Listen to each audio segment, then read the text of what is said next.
finir donc une visite des chantiers navals de Saint-Nazaire. C'était pour le coup moi, une première, chose qui n'avait jamais encore été faite. C'était également évidemment une visite très intéressante parce que ça nous a permis de comprendre quels étaient les enjeux actuels pour ce chantier qui est un fleuron de l'industrie française. Il faut savoir quand même que ces chantiers ont pu avoir notamment un essor assez historique et économique du fait des politiques qui ont été décidées dès Napoléon III. C'est donc non seulement une identité, une histoire aussi à persévérer, et pour cela il faut évidemment que l'État joue son rôle, l'État stratège que veut mettre en œuvre Marine Le Pen.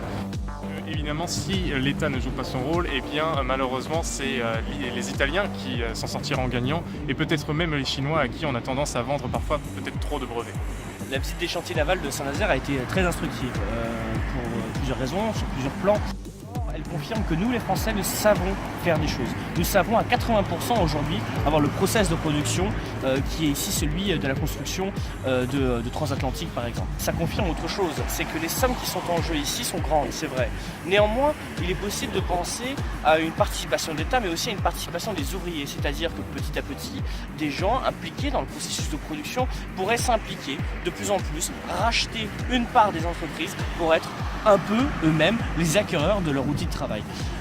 Troisièmement, ce qu'on pourrait dire, c'est que la France est un peu leader dans cette matière, puisqu'il n'y a que 3 chantiers navals en France, en Europe, qui peuvent produire des transatlantiques. Alors la visite a été très instructive et très intéressante, puisque cela nous a permis de comprendre pourquoi les chantiers sont dans cette situation aujourd'hui, quelles sont les possibilités de rachat par l'État, et ça nous a conforté dans notre position qui est celle de la nationalisation temporaire par l'État des chantiers navals pour éviter que les chantiers navals tombent dans l'escarcelle de Fincantieri qui est, rappelons-le, un groupe dirigé, détenu par l'État italien.